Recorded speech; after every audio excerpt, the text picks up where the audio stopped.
तालीमी इदारों में बच्चों की सेहत और हाइजीन टॉप प्रायोरिटी होनी चाहिए। प्रॉब्लम ये होता है कि उसे चेक नहीं किया जाता और इसकी अकाउंटेबिलिटी बहरहाल असातिज़ा पर भी आती है और सबसे इम्पॉर्टेंट उस इदारे के सरबराह पर आती है। मेरे पास एक केस फॉरवर्ड हुआ और फॉरवर्ड करने वाले ओवरसीज़ कुछ लोग थे और ये जो केस था ये Lahore college for women university है जेल रोड पर, उसका केस है। और ये केस आपके होश उड़ा देगा। आप अगर अपने स्कूलों में अपने बच्चों को भेजेंगे तो आप ये सवाल उठाएंगे कि कहीं वो गंद ना खा लें। जब माँ अपने बच्चे को पैसे दे के स्कूल भेजती है तो वो कहती है बेटे या बेटी लंच बॉक्स में जो दिया है वो खाना है। मेरी माँ, आपकी माँ, हम सब की माँ ये नसीहत करती है, हम सब ने अमल नहीं किया। 18,000 बच्चियाँ जो Lahore college for women university में पढ़ती हैं जेल रोड पर, उनके साथ भी यही हुआ इस कैंटीन में। तस्वीर आप देख सकते हैं। स्टोरेज एरिया में बिल्लियों और चूहों की भरमार थी।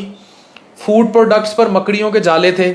किचन एरिया में उखड़ा पेंट और खुली डस्ट जो है वो पाई गई।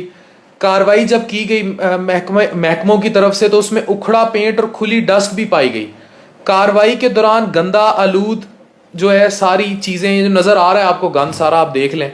किचन में सिगरेट नोशी करते पेंट की बाल्टियाँ और ये सारा कुछ, गंदे फ्रीज़र, कोई मुलाजिम का मेडिकल सर्टिफिकेट नहीं, कैंटीन में ममनुआ यानी एक्सपायर्ड या ये कार्बोनेटेड ड्रिंक्स और ये सब किया गया। अब इस सारे ज़मन में जो बड़ा अहम किरदार था वो अदा करते हैं हमेशा फूड अथॉरिटीज़, और वो चेक भी करती हैं और वो इस पर बड़ा काउंटर चेक रखती हैं। लेकिन सवाल ये है कि लाहौर जैसे शहर में जेल रोड के ऊपर 18 से 20 हज़ार की इस यूनिवर्सिटी की कैंटीन का अगर ये हाल है तो किसी दूर दराज इलाके में किसी कॉलेज, यूनिवर्सिटी, मेडिकल कॉलेज या बाकी उन कैंटीनों के हालात क्या होंगे। इस वीडियो का बनाने का मकसद उसी आगाही का कंटिन्यू है जो मैं कहता हूँ कि गंदी चीज़ें मत खाएं। मेरे पास रिपोर्ट्स हैं कि मुतअद्दिद बच्चियाँ इसी यूनिवर्सिटी की बदतरीन गैस्ट्रोएंटराइटिस का शिकार हुई, फूड पॉइजनिंग का शिकार हो गई। हमारे बच्चे जो क्रॉनिकली गंदा तेल खाया जा रहा है वो तो एक अलग बात है, जो हेपेटाइटिस ए और ई पाकिस्तान में आम हो रहा है, जो फूड पॉइजनिंग्स पाकिस्तान में आम हो रही हैं, जो इस गंदे तेल की वजह से लॉन्ग टर्म हमें metabolic syndrome, x, sugar, blood pressure, hypertension, फॉलेज, ये सारे मसले, दिल के मसले, फिर मैदे के कैंसर, बाकी वो हो रहे हैं। लेकिन जो एक्यूटली भी ये गंद खाने से, आपको पता है कि पाकिस्तान के बहुत सारे छोटे होटलों में अगर आप जाएं, आपने देखा होगा, मैंने खुद देखा आंखों से, ये जो छोटे छोटे ढाबे होते हैं या बाहर होटल्स होते हैं, ये आटा बाथरूम में जहां वो लोटे वाली जगह है वहां गूंदते हैं। वहीं पखाना जहां हो रहा होता है वहीं आटा गूंदा जा रहा होता है। बाज जगह पे पैरों से आटा गूंदा जाता है, पाँव से ये आटा गूंदते हैं, पाँव से, और ये सब हो रहा है और कोई पूछने वाला नहीं। हम लोगों ने सुन्नत से कुछ नहीं सीखा, हमने नबी पाक सल्लल्लाहु अलैहि वसल्लम की सफाई निस्फ ईमान से कुछ नहीं सीखा, हमने मुसलमान होने का सही हक ही अदा नहीं किया। अच्छा, इसमें एक शख्स हैं, उनका नाम है मुदस्सिर रियाज मलिक साहब, जो डीजी फूड अथॉरिटी हैं। उनका लाहौर में किरदार पे लोग बड़ी तारीफ करते हैं। मेरे पास जो डाटा है उसमें लोगों ने बड़ी तारीफ की है उन शख्स की। उन्होंने इसी कंपेन को जो सोशल मीडिया पे सिर्फ समोसे के नाम से हो रही है, एंटी समोसा, के हमने हाइजीन की तरफ आना है। मैं तो बात कर रहा हूँ ना बैलेंस डाइट, अच्छा तेल, एयर फ्रायर, अच्छी ईटिंग हैबिट्स पर, घर के पके खाने पर। ये कहानी तो है जब आप कौम में एक मिराज अचीव कर लें उसके बाद सफाई की तरफ आएं। दूसरी जो मैं आपको Lahore college of women university jail road का जो मैं वाकया आपको बता रहा हूं, ये इखलाकियात से भी गिरी हुई हरकत है। यहां वो जो हम बात कर रहे हैं, हम तो उन बहसों में फंसे हुए हैं ना कि भाई गंदा तेल पड़ा हुआ है, चीजें हैं ये वो। यहां और भी निचला दर्जा है, सफाई, एक्यूटली फूड पॉइजनिंग के मसले, गैस्ट्रोएंटराइटिस के मसले, हेपेटाइटिस ए के मसले, ये उससे भी काम खराब है। मतलब किस किस जगह को आप ठीक करेंगे और कहां कहां आप ठीक करेंगे। तो हमें एक बात सोचनी होगी कि इसमें क्या बराह रास्त जिम्मेदारी जो है वो इदारों, जो भी इदारों में बैठे हैं लोग, जो भी सरबराह होता है किसी भी इदारे का, कहीं कोई मेडिकल कॉलेज है, उसका प्रिंसिपल है, उसका ओनर है, कोई यूनिवर्सिटी है, उसका ओनर है, उसका सीईओ है, यही यूनिवर्सिटीज़ में जो भी ओहदेदारान था या दरान थी, वाइस चांसलर या जो भी, उनकी प्राइम रिस्पॉन्सिबिलिटी थी इसको चेक करना, क्योंकि ये 18,000 बच्चों या बच्चियों की सेहत का मामला था। और एक गंद की तस्वीर आप देख रहे हैं, ये जो गंद उन्हें खिलाया जा रहा था इसकी तस्वीर आप बड़ी क्लियरली देख रहे हैं। तो उनकी सेहत का जामिन कौन था?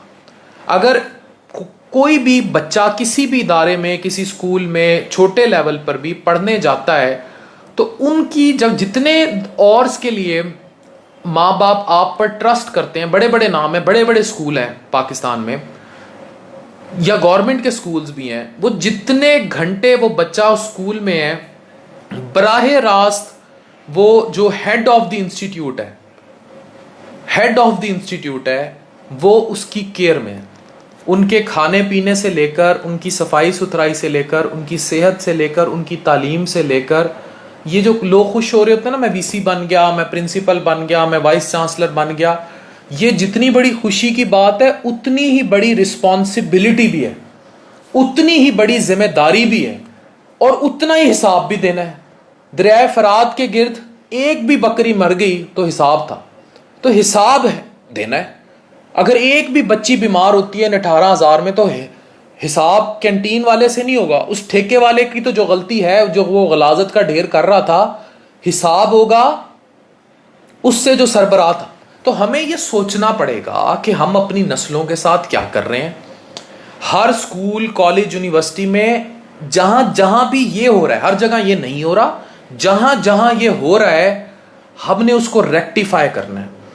गंदे तेल में और बहुत ज्यादा समोसे खा लेना या पिज़्ज़े खा लेना या ओवरड्यू हो जाना या डाइट में बदपरहेजियां कर देना, ये एक अलग और है जिससे मैं समझा रहा हूं बैलेंस डाइट। गंद खाना एक और निचला दर्जा है, यानी ये तो इतना निचला दर्जा है कि इसकी तो कोई लिमिटेशन ही नहीं है। ये तो गटर से निकाल के खाना है, जो आपको तस्वीर दिखाई है। ये जो इस यूनिवर्सिटी में हो रहा था, उसकी कैंटीन पे जो 18-20 हज़ार बच्चियों के साथ किया जा रहा था, ये तो गटर से गिरा हुआ दर्जा है, ये उससे भी निचला दर्जा है कि जो भी ये सफदर साहब और उनकी कंपनी, जो भी कैंटीन थी, जो ये कर रहे थे।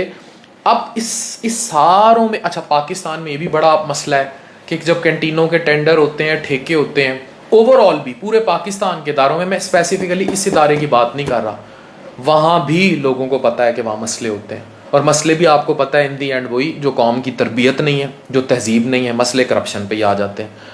ये कोई पर्सनल टारगेटिंग या हिटिंग नहीं है, ये सिर्फ एक मिसाल मैं आपको कोट कर रहा हूँ, मुझे किसी ने ओवरसीज से भेजी थी, कि हम समझ लें कि हमने इसको देखते हुए, ये तो जेल रोड पे हो रहा है ना, तो आप खुद सोचें बाकी लाहौर में क्या हो रहा होगा, बाकी पाकिस्तान में क्या हो रहा होगा।